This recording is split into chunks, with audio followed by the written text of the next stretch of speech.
Welcome to the Plumbing Gurus. My name is Carson, and this is the on-site edition. This is a Groundworks. It's a decent-sized one. There's 2 bathrooms down here, so we thought I'd show you guys kind of what we did here.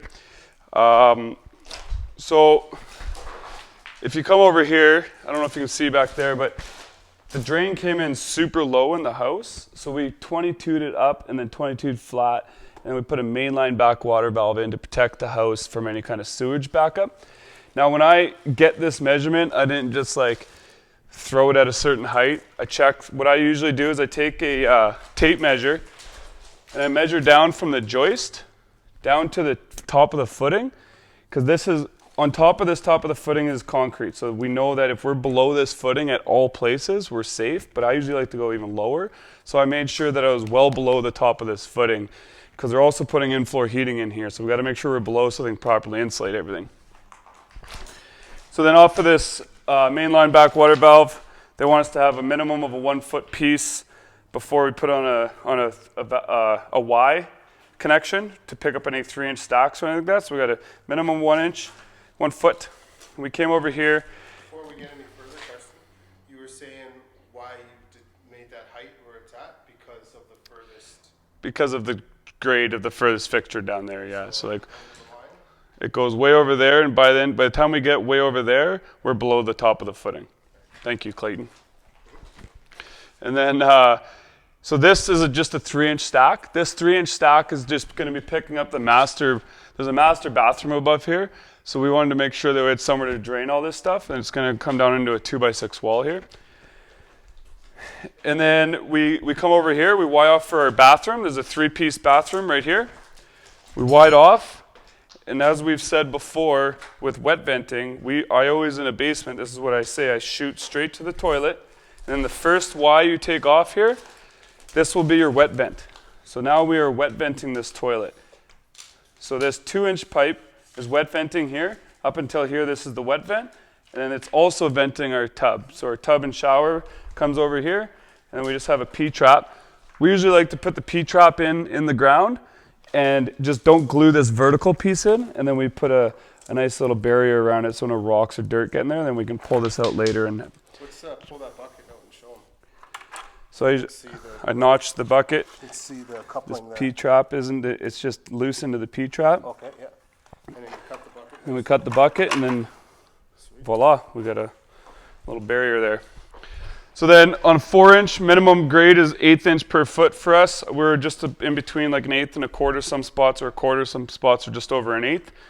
So we're grading technically up here, coming up. This is a weird one because the way there's a garage above that, there's a theater room there, so they had this all dug out.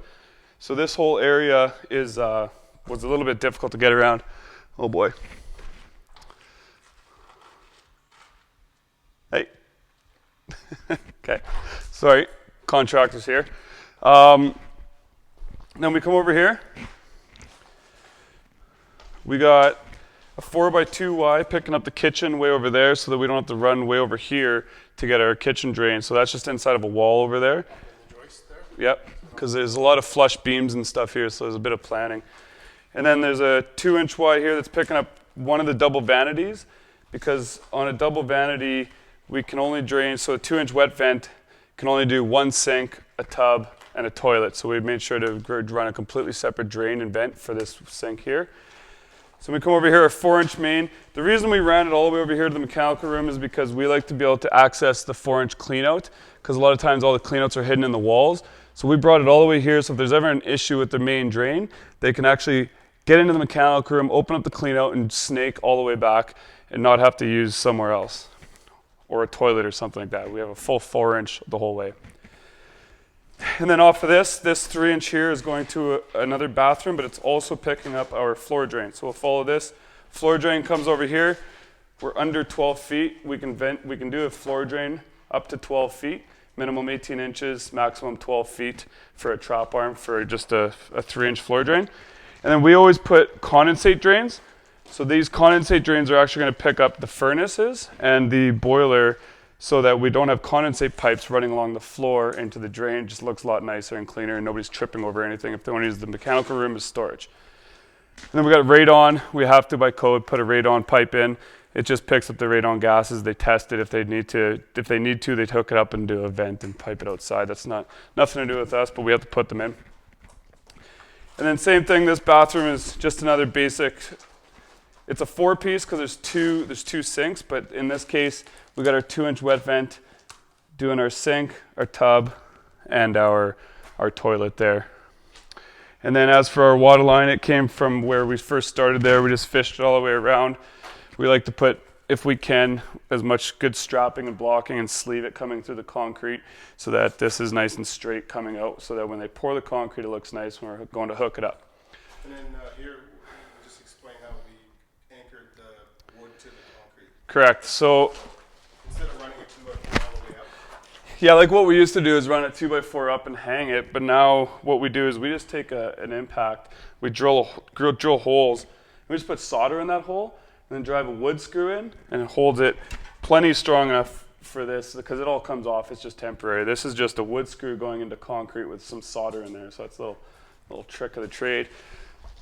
I think that's pretty much it. Is there anything else you can add there, Clayton, that we've missed? No, I don't think so. It's No? basic Groundworks for us. But Yeah, I wouldn't call this basic, but yeah. yeah. If anybody has any questions. Yeah, for sure. If you guys have any questions at all, please let us know. We'd love to hear them. Any other videos you want us doing, please let us know. We'll see you on the next one.